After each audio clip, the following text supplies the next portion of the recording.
Okay, this is also SculptGL. I'm going to go over the sidebar over here, starting with rendering.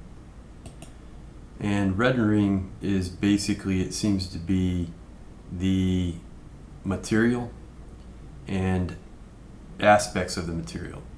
So, for example, this is transparency. And this might be interesting because if you had a separate object in there,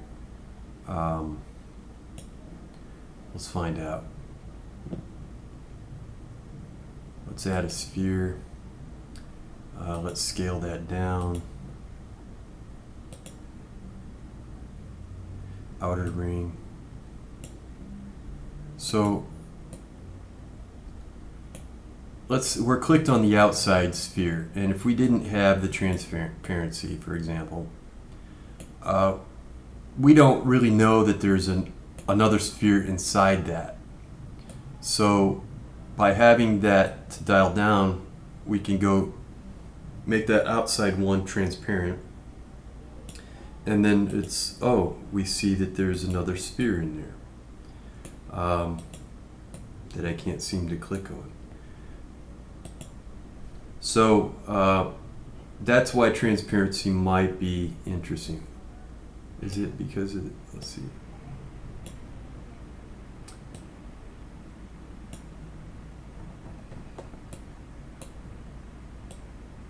But for some reason, it's interesting. I can't even click on the one on the inside. So let's move this. Then I can, but while it's on the inside, I can't get to it. So you have to move that. So that almost defeats the purpose of the usefulness of this sphere in a way, in my opinion, because the other option would be, let's say this.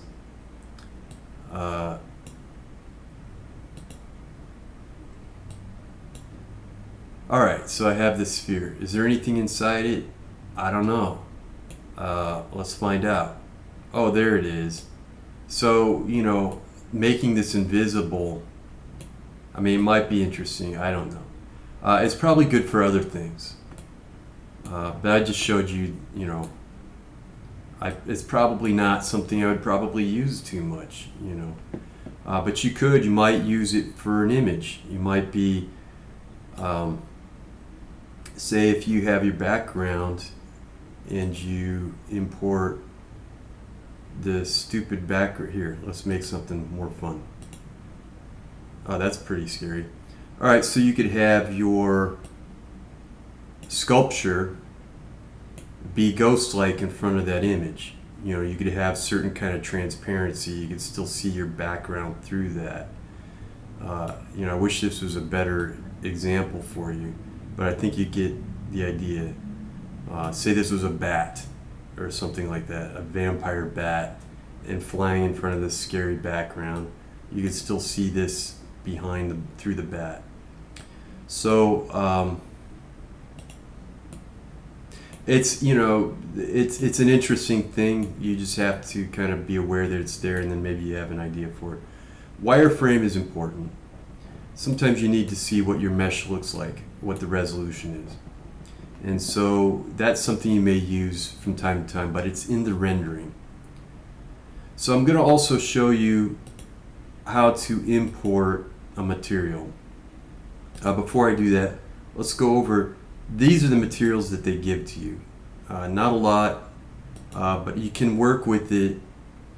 I think that you have an ability to mess around with the color a little bit on your material here.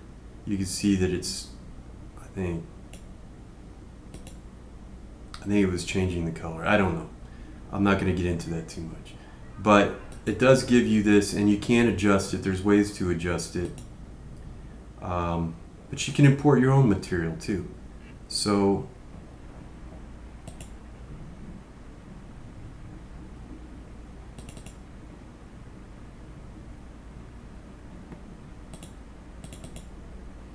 For example, say this material I want. These are materials before I select.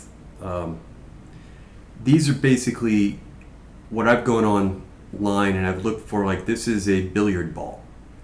And so you take a photo of a billiard ball, you crop it down to the size of the sphere, and in this case I made the image symmetrical in Photoshop. You don't have to, but it usually works out pretty well when you do that. But you could use it asymmetrical, but you just have to crop it down to the size of the sphere. So I'm going to go ahead and select that, and then there's my material change. So I could sculpt it in that material. So that would be up here where import JPEG. But let's look at what if it's a regular photograph. The one that I always like to go to. So that's not very helpful. So let's look at it, what it looks like if you sculpted it.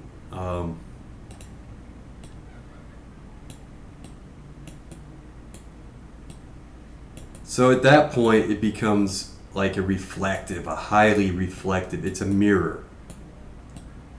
The material, the photo that you used is the objects in front of this highly reflective sculpture that you've just made. And look, it looks like it's on low res here because of those planes. So we could go to topology and we could change the resolution, make it higher, remesh, see what happens.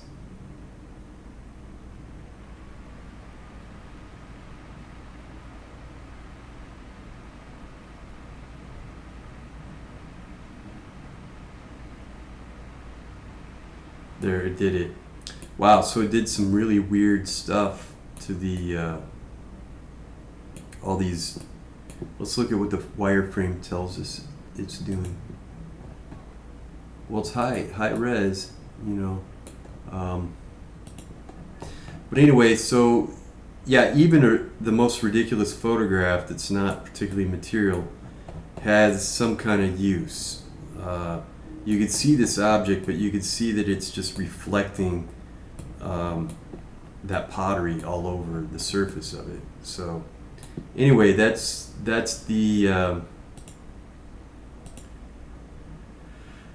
essentially the rendering.